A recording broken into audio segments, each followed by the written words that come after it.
అందరికీ నమస్కారం. భక్తి శ్లోకం ఛానల్కి స్వాగతం.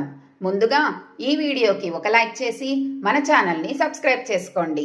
ఈ నెల జూన్ 13వ తేదీన శనివారం నాడు చాలా అరుదైన శనిత్రయోదశి ఏర్పడుతుంది. ముఖ్యంగా అధిక మాసంలో శనిత్రయోదశి రావడం చాలా అరుదైన విషయం.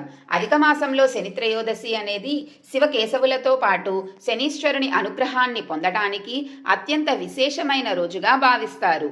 పక్షంలో వచ్చే 13వ రోజుని త్రయోదశి అంటారు.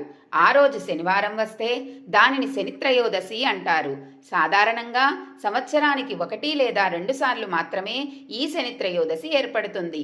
అలాంటి శనిత్రయోదశి అధిక మాసంలో వస్తే దాని ప్రాముఖ్యత మరింత రెట్టింపు అవుతుందని నమ్ముతారు. కాబట్టి ఈ శనిత్రయోదశిని ఎవ్వరూ వదులుకోకండి. శనిపీడలు, ఏలినాటి శని దోషాల నుండి సులభంగా బయటపడి అష్టైశ్వర్యాలు, సిరి సంపదలను పొందాలనుకుంటే ఈ శనిత్రయోదశి అద్భుతమైన రోజనే చెప్పవచ్చు. శనిత్రయోదశి నియమాలు, అలాగే చేయకూడని తప్పుల గురించి ఈ వీడియోలో తెలుసుకుందాం. ముందుగా ఈ వీడియోకి ఒక లైక్ చేసి సం శనిశ్చరాయ నమః అని కామెంట్ చేయండి. జూన్ 13 శనివారం నాడు శనిత్రయోదశి రోజున శివుడిని, విష్ణుమూర్తిని, అలాగే శనిదేవుడిని విశేషంగా పూజించాలి. ఈ రోజున చేసే పూజలకు రెట్టింపు పుణ్య ఫలితం లభిస్తుంది. కాబట్టి ఈ రోజున ప్రతి ఒక్కరూ నువ్వుల నూనెతో ఇంట్లో దీపారాధన చేసుకోండి. ఈ శనిత్రయోదశి రోజున ఇంట్లో ఉన్న ప్రతి ఒక్కరూ ఖచ్చితంగా తలస్నానం చెయ్యాలి. ఈ రోజున తలస్నానం చెయ్యకపోతే శని దోషాలు వెంటాడుతాయి.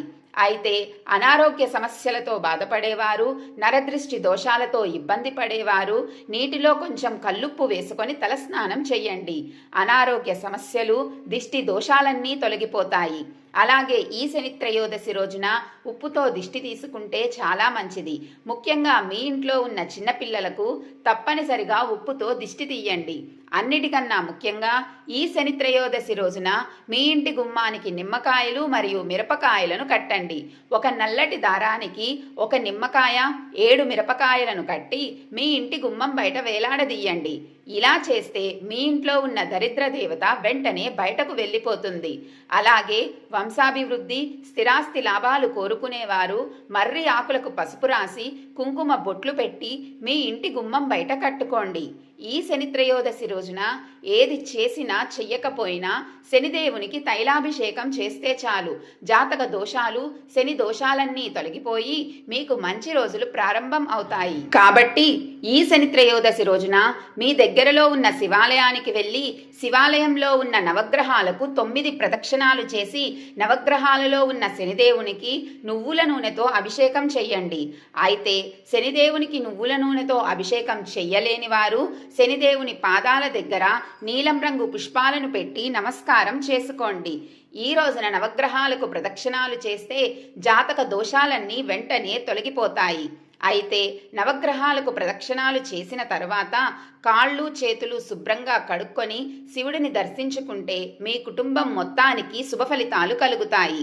ఈ ఒక్కరోజు శనికి తైలాభిషేకం చేస్తే చాలు, ఎన్నో శుభ ఫలితాలు కలుగుతాయి. జీవితంలో గొప్ప స్థాయికి ఎదుగుతారు. కాబట్టి ఈ అవకాశాన్ని ఎవ్వరూ వదులుకోకండి. ఇక ఈ రోజున తప్పనిసరిగా శివుడిని పూజించాలి. శివలింగానికి అభిషేకం చేస్తే ఇంకా మంచిది. నీటిలో నల్ల నువ్వులు కలిపి శివలింగానికి అభిషేకం చేస్తే ఆ శివయ్య అనుగ్రహం వెంటనే లభిస్తుంది. మీ జీవితంలో ఏదో ఒక సమస్య ఏర్పడుతూనే ఉంటే మీకు ఖచ్చితంగా శనిదోషం ఉన్నట్టే. కాబట్టి ఈ శనిత్రయోదశి రోజున ఉదయం స్నానం చేసి ఓం సం శనిశ్చరాయ నమః అనే మంత్రాన్ని 108 సార్లు జపించండి. మీ జాతక చక్రంలో దురదృష్టం తొలగిపోయి అదృష్టం పెరుగుతుంది.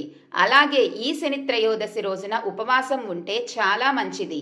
ఇక ఈ త్రయోదశి రోజున ప్రతి ఒక్కరూ నీలం రంగు వస్త్రాలు కానీ, నలుపు రంగు వస్త్రాలు కానీ ధరించండి. శనిదేవుని అనుగ్రహం సులభంగా కలుగుతుంది.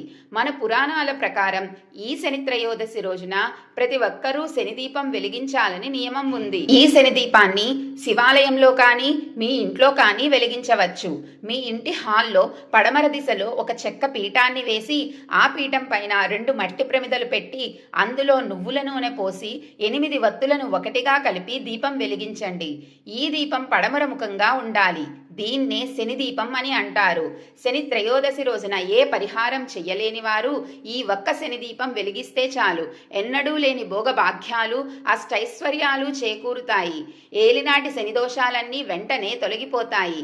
శనిదేవుని వాహనం కాకి కాబట్టి ఈ శని త్రయోదశి రోజున కాకికి ఆహారం పెడితే చాలా మంచిది. అలాగే నల్ల చీమలు తిరిగే ప్రదేశంలో కొంచెం పంచదార పొడి చల్లండి. అలాగే ఈరోజు తప్పనిసరిగా రావి చెట్టును పూజించాలి. ఈ రోజున రావి చెట్టును ముట్టుకుంటే చాలు సర్వ పాపాలన్నీ వెంటనే నశిస్తాయి. కాబట్టి రావి చెట్టును ముట్టుకొని 11 ప్రదక్షిణాలు చెయ్యండి. కోరిన కోరికలన్నీ వెంటనే నెరవేరుతాయి. అలాగే రావి చెట్టు కింద నువ్వుల నూనెతో దీపం వెలిగిస్తే అప్పుల బాధలన్నీ వెంటనే తీరిపోతాయి.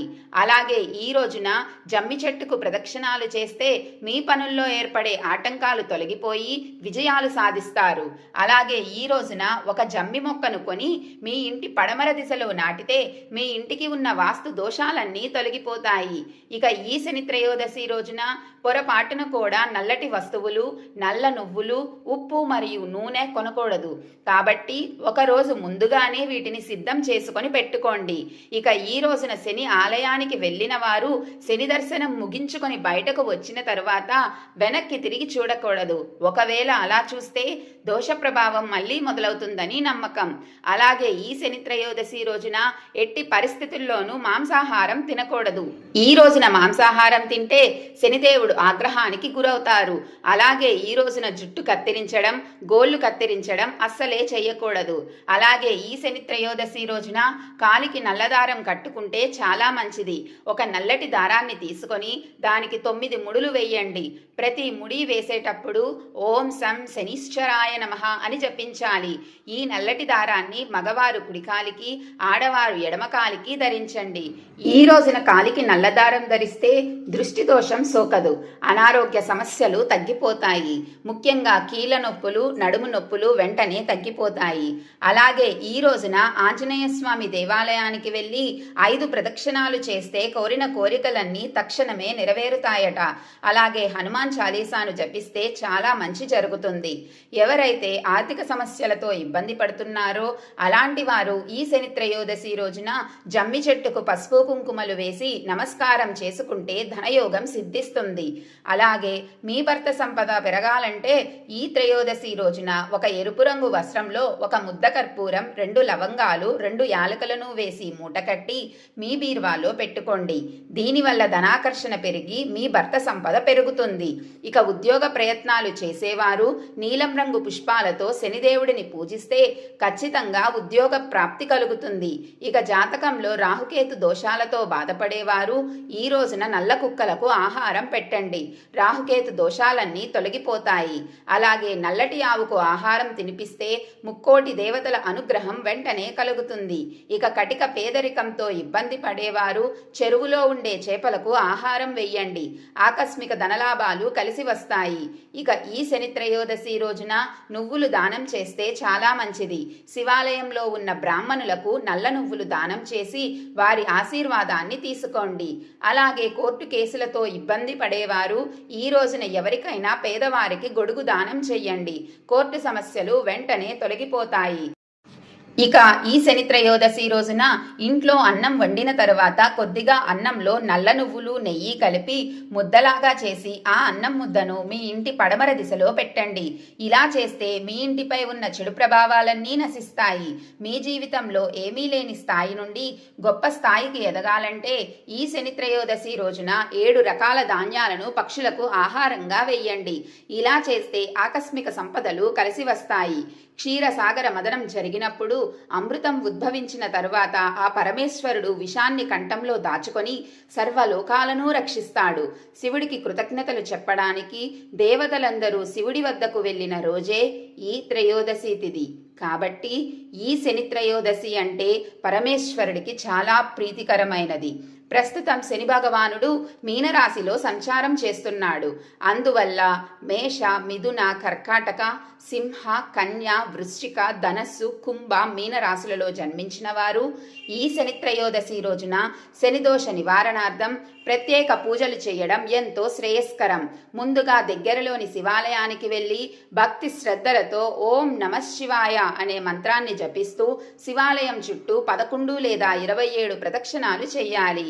అనంతరం నవగ్రహాల చుట్టూ ఓం శం శనిశ్చరాయ నమః అనే మంత్రాన్ని జపిస్తూ 27 ప్రదక్షిణాలు చెయ్యాలి. తర్వాత శని భగవానుడికి నల్ల నువ్వుల నూనెతో అభిషేకం చేసి నల్ల వత్తితో నువ్వుల నూనె దీపాన్ని వెలిగించాలి. అలాగే నల్ల నువ్వులతో తయారు చేసిన 8 లడ్డూలను నైవేద్యంగా సమర్పించాలి. అదేవిధంగా అన్నంలో నల్ల నువ్వులు కలిపి తయారు చేసిన ముద్దను కూడా నైవేద్యంగా సమర్పించవచ్చు.